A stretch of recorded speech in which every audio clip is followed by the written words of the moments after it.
Peter and Wendy by J.M. Barrie. Chapter 17. When Wendy Grew Up. I hope you want to know what became of the other boys.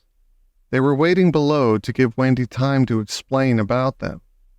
And when they had counted 500, they went up. They went up by the stair because they thought this would make a better impression.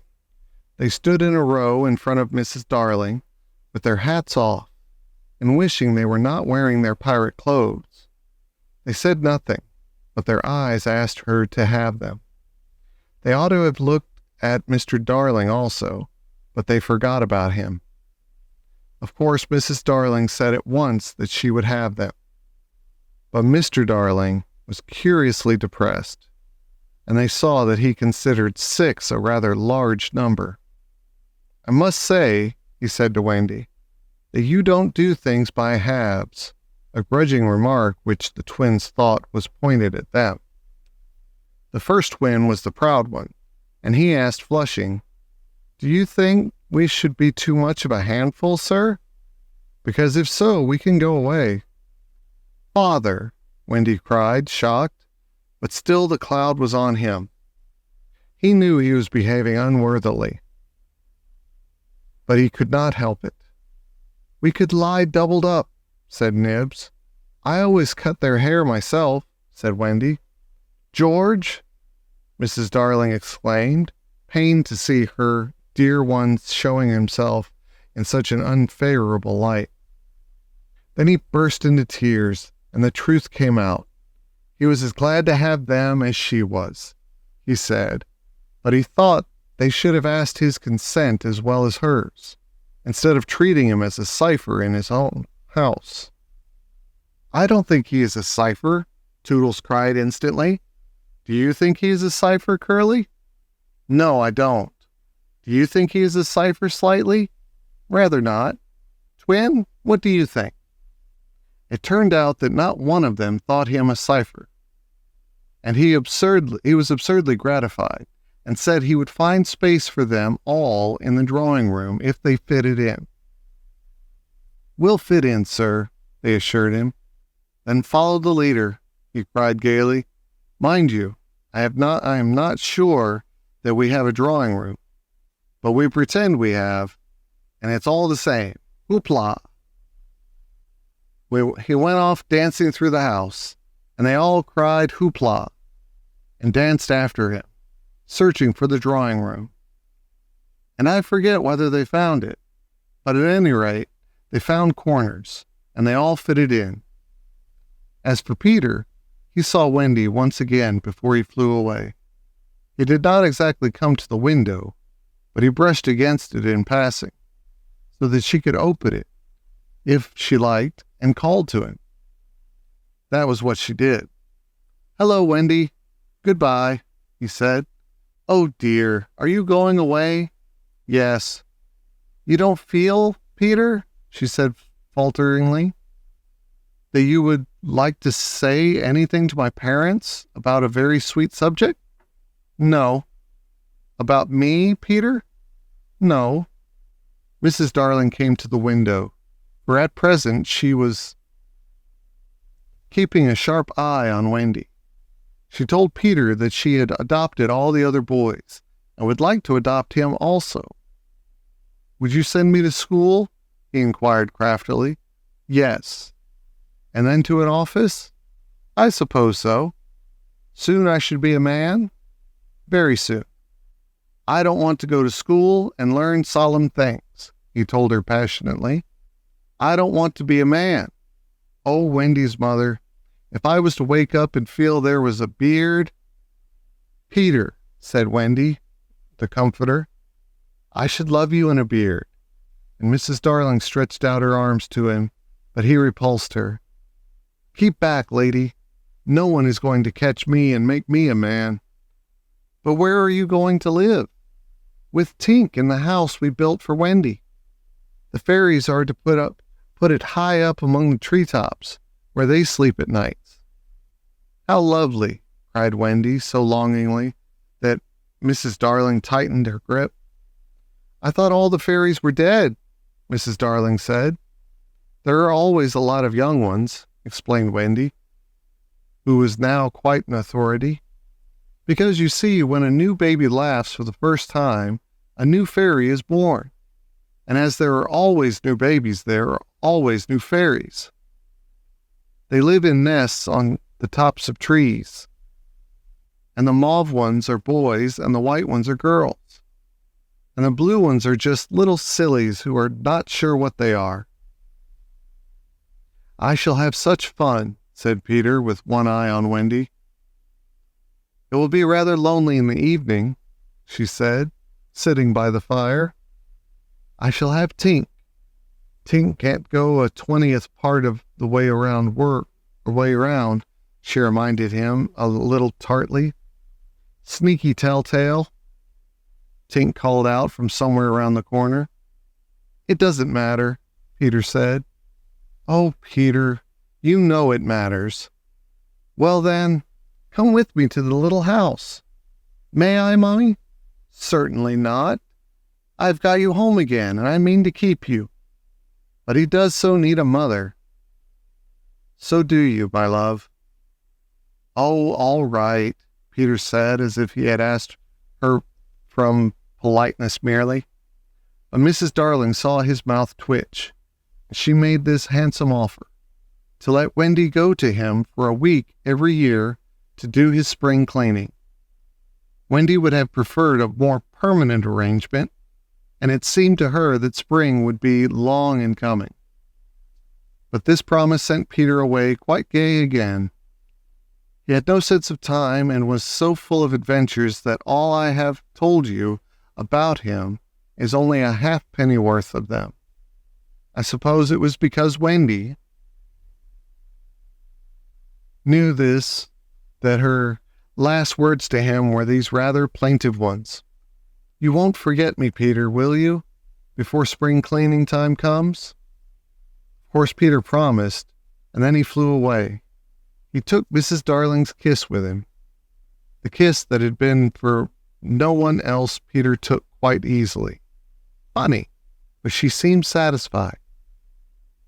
Of course, all the boys went to school, and most of them got into Class 3, but Slightly was put first into Class 4, and then into Class 5. Class 1 is the top class. Before they had attended school a week, they saw what goats they had been not to remain on the island. But it was too late now, and soon they settled down to being as ordinary as you or me or Jenkins Minor.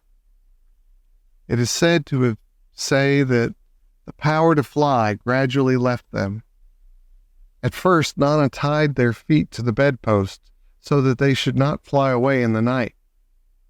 And now, one of their diversions by day was to pretend to fall off buses. But by and by they ceased to tug at their bonds in beds, and found that they hurt themselves when they let go of the bus. In time, they could not even fly after their hats. Want of practice, they called it. But what it really meant was that they no longer believed. Michael believed longer than the other boys, though they jeered at him. So he was with Wendy when Peter came for her at the end of the first year. She flew away with Peter in the frock she had woven from leaves and berries in the Neverland. And her one fear was that he might notice how short it had become. But he never noticed. He had so much to say about himself.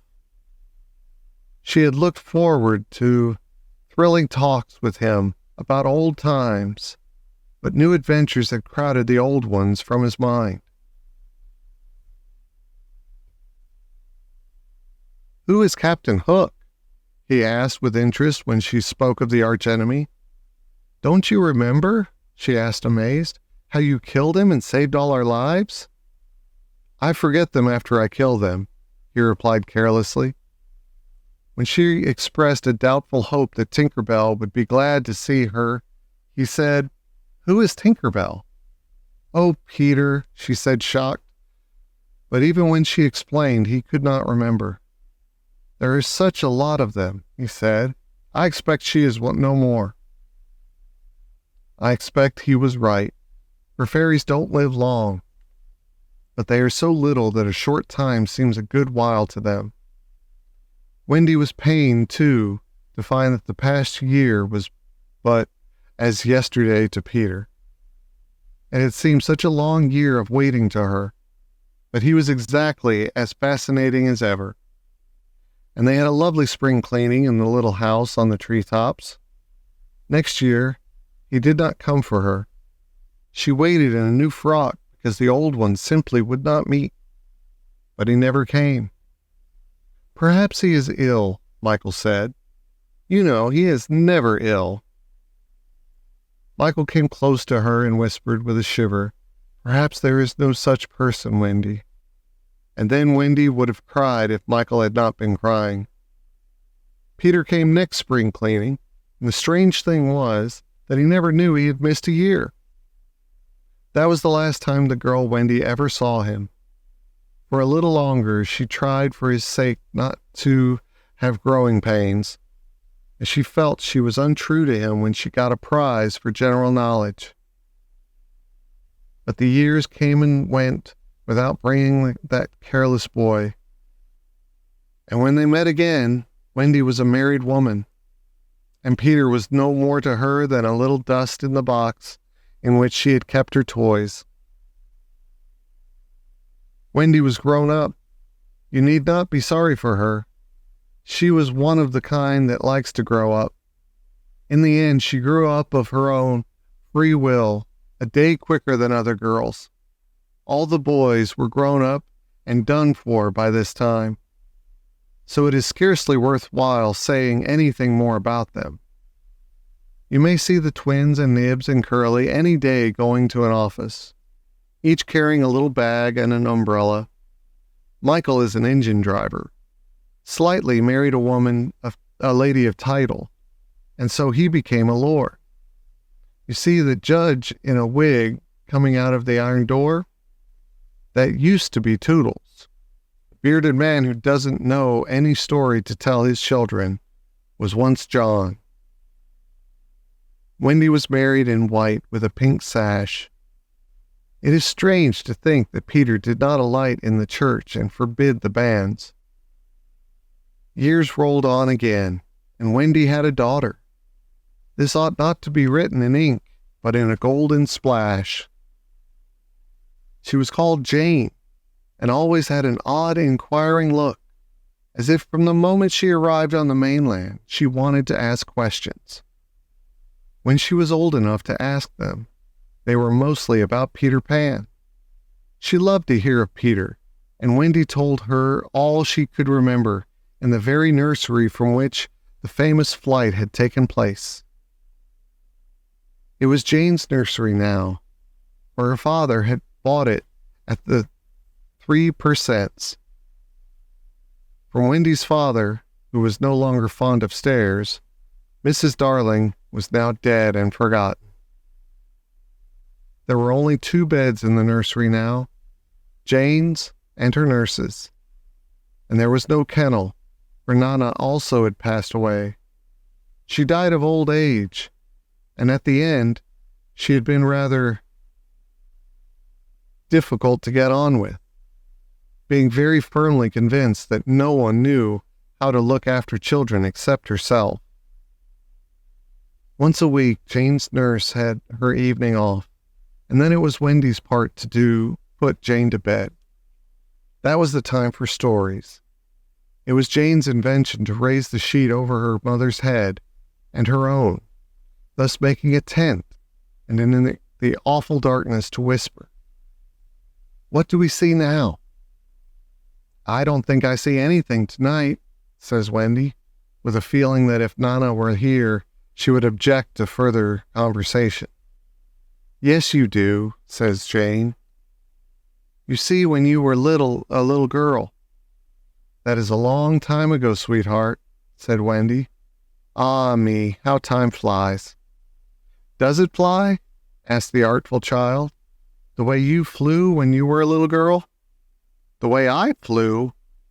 Do you know, Jane, I sometimes wonder whether I ever did really fly. Yes, you did. The dear old days when I could fly. Why can't you fly now, Mother? Because I am grown up, dearest. When people grow up, they forget the way. Why do they forget the way? Because they are no longer gay and innocent and heartless. It is only the gay and innocent and heartless who can fly. What is gay and innocent and heartless? I do wish I was gay and innocent and heartless. Or perhaps Wendy admits that she does something. I do believe, she says, that it is this nursery. I do believe it is, says Jane. Go on. They are now embarked on the great adventure of the night, when Peter flew in looking for his shadow. The foolish fellow, says Wendy, tried to stick it on with soap. And when he could not, he cried. And that woke me, and I sewed it on for him. You have missed a bit, interrupts Jane, who now knows the story better than her mother. When you saw him sitting on the floor crying, what did you say? I sat up in bed and I said, Boy, why are you crying? Yes, that was it, says Jane with a big breath. And then he flew us all away to the Neverland, and the fairies and the pirates and the redskins and the mermaids' lagoon, and the home under the ground, and the little house. Yes, which did you like best of all? I think I liked the home under the ground best of all. Yes, so do I. What was the last thing Peter ever said to you? The last thing he ever said to me was, just always be waiting for me. And then some night you will hear me crowing. Yes, but alas, he forgot all about me. Wendy said it with a smile. She was as grown up as that. What did his crow sound like? Jane asked one evening. It was like this, Wendy said, trying to imitate Peter's crow. No, it wasn't, Jane said gravely. It was like this. And she did it ever so much better than her mother. Wendy was a little startled. My darling, how can you know? I often hear it when I'm sleeping, Jane said. Ah, yes, many girls hear it when they are sleeping, but I was the only one who heard it awake. Lucky you, said Jane. And then one night came the tragedy. It was the spring of the year, and the story had been told for the night, and Jane was now asleep in her bed. Wendy was sitting on the floor, very close to the fire, so as to see to darn, for there was no other light in the nursery. And while she sat darning, she heard a crow. Then the window blew open as of old, and Peter dropped on the floor. He was exactly the same as ever, and Wendy saw at once that he still had all his first teeth. He was a little boy, and she was grown up. She huddled by the fire, not daring to move, helpless and guilty, a big woman. Hello, Wendy, he said, not noticing any difference, for he was thinking chiefly of himself, and in the dim light, her white dress might have been the nightgown in which he had seen her first. Hello, Peter, she replied faintly, squeezing herself as small as possible. Something inside her was crying, Woman, woman, let go of me. Hello, where is John? He asked, suddenly missing the third bed. John is not here now, she gasped. Is Michael asleep? He asked with a careless glance at Jane. Yes, she answered, and now she felt that she was untrue to Jane as well as to Peter. That is not Michael, she said quickly, lest a judgment should fall on her. Peter looked. Hello, is it a new one? Yes. Boy or girl? Girl. Now surely he would understand, but not a bit of it. Peter, she said faltering. Are you expecting me to fly away with you? Of course, that is why I've come. He added a little sternly, Have you forgotten that this is spring cleaning time? She knew it was useless to say that he had let many spring cleaning times pass. I can't come, she said apologetically. I have forgotten how to fly. I'll soon teach you again. Oh, Peter, don't waste the fairy dust on me. She had risen, and now at last a fear assailed him. What is it? He cried, shrinking. I will turn up the light, she said, and then you can see for yourself. For almost the only time in his life that I know of, Peter was afraid. Don't turn up the light, he cried. She let her hands play in the hair of the tragic boy. She was not a little girl heartbroken about him. She was a grown woman smiling at it all. But they were wet smiles. Then she turned up the light, and Peter saw. He gave a cry of pain. And when the tall, beautiful creature stooped to lift him in her arms, he drew back sharply. What is it? He cried again. She had to tell him. I'm old, Peter. I'm ever so much more than 20. I grew up long ago. You promised not to. I couldn't help it. I'm a married woman, Peter. No, you're not. Yes, and the little girl in the bed is my baby. No, she's not. But he supposed she was, and he took a step towards the sleeping child with his dagger upraised. Of course, he did not strike. He sat down on the floor instead and sobbed, and Wendy did not know how to comfort him, though she could have done it so easily once. She was only a woman now, and she ran out of the room to try to think. Peter continued to cry. And soon his sobs woke Jane. She sat up in bed and was interested at once. Boy, she said, why are you crying? Peter rose and bowed to her. She bowed to him from the bed. Hello, he said. Hello, said Jane. My name is Peter Pan, he told her. Yes, I know. I came back for my mother, he explained, to take her to the Neverland. Yes, I know, Jane said. I've been waiting for you. When Wendy returned diffidently, she found Peter sitting on the bedpost crowing gloriously, while Jane in her nightie was flying around the room in solemn ecstasy.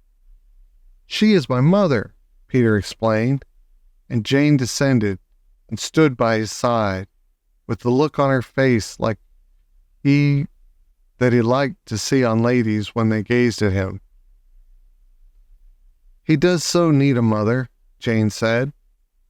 Yes, I know, Wendy admitted rather forlornly. No one knows it so well as I. Goodbye, said Peter to Wendy, and he rose in the air. And the shameless Jane rose with him. It was already her easiest way of moving about. Wendy rushed to the window. No, no, she cried. It is just for the spring cleaning time, Jane said. He wants me always to do his spring cleaning. If only I could go with you, Wendy sighed. You see, you can't fly, said Jane. Of course, in the end, Wendy let them fly away together. Our last glimpse of her shows her at the window, watching them receding into the sky until they were as small as stars. As you look at Wendy, you may see her hair becoming white and her figure little again. For all this happened long ago. Jane is now a common grown-up, with a daughter called Margaret. And every spring cleaning time, except when he forgets, Peter comes for Margaret and takes her to the Neverland eagerly, When Margaret grows up, she will have a daughter, who is to be Peter's mother in turn. And thus it will go on, so long as children are gay and innocent and heartless. The end.